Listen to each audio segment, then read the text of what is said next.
Hey guys, today I have 3 quick tips to help with planning your wedding.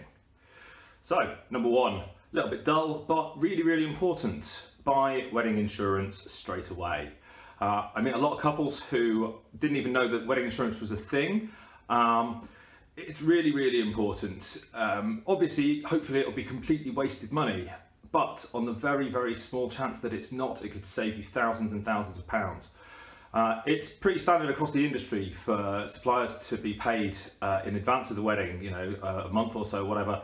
And if something was to happen to you just before the wedding, that money is non-refundable for everyone pretty much, so you could lose all of that money. Wedding insurance is there so that if it were to happen, then you get that money back.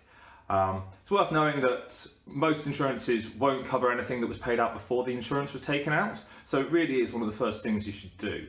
I have actually had experience of a couple who had to use it. Unfortunately, 2 days before the wedding I got a phone call telling me that the bride had been taken into hospital and that they were having to cancel the wedding. Now luckily they did have wedding insurance.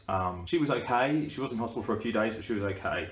Obviously it was really upsetting for them, but if they hadn't had wedding insurance, it would have been even worse for them. So, a bit boring, but super important. Not even that expensive, to be honest. 20, 40 quid, something like that. Just go and buy it.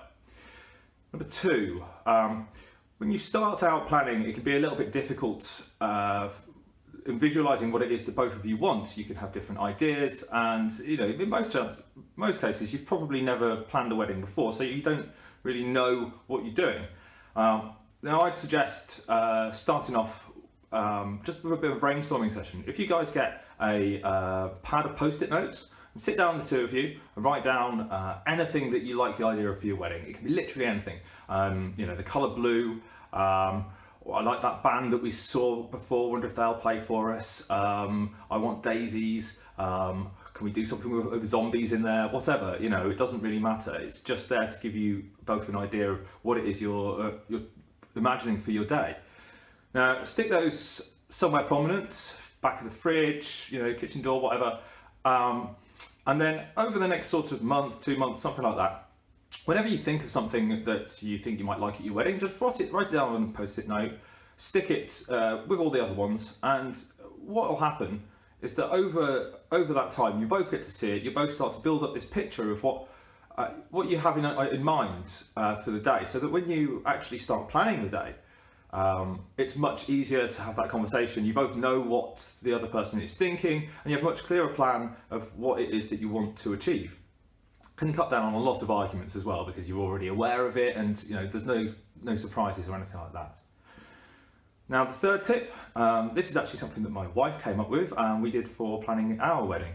It's what we call Wedding Wednesdays. Now, it doesn't have to be Wednesday obviously, but the idea is that you basically assign one evening a week to doing one bit of your wedding, if you like. So sorting out the planning of your wedding. There is quite a lot that you need to do to plan a wedding, and it can seem like a bit of an insurmountable task. But if you break it up and do it over 6 months or something like that, it's relatively easy, and you'll find that when you get to the wedding day itself, that it'll just all be done, which is great. It's a good idea to plan in something that you enjoy doing for the evening, so you're looking forward to it, whether it's cooking a nice meal, or you're going out to the cinema afterwards, or you go to the pub, or whatever really. But it just means that you're looking forward to it and you're getting something done. We did it on Wednesdays. We're coming up on our 4th anniversary now, and we still have Wednesday nights as our date night. Just sort of set that precedent, and it's still going, which is really nice actually. But yeah, once you get to if you do that for about 6 months, you'll get everything done. In the final week, you kind of look at it, you're like, there's only a few little bits to do. And then the night before, you can just relax and look forward to your day, rather than having a really stressful time sorting out everything last minute. So anyway, I hope that helps, guys, and I hope that I will see you soon. Cheers, bye.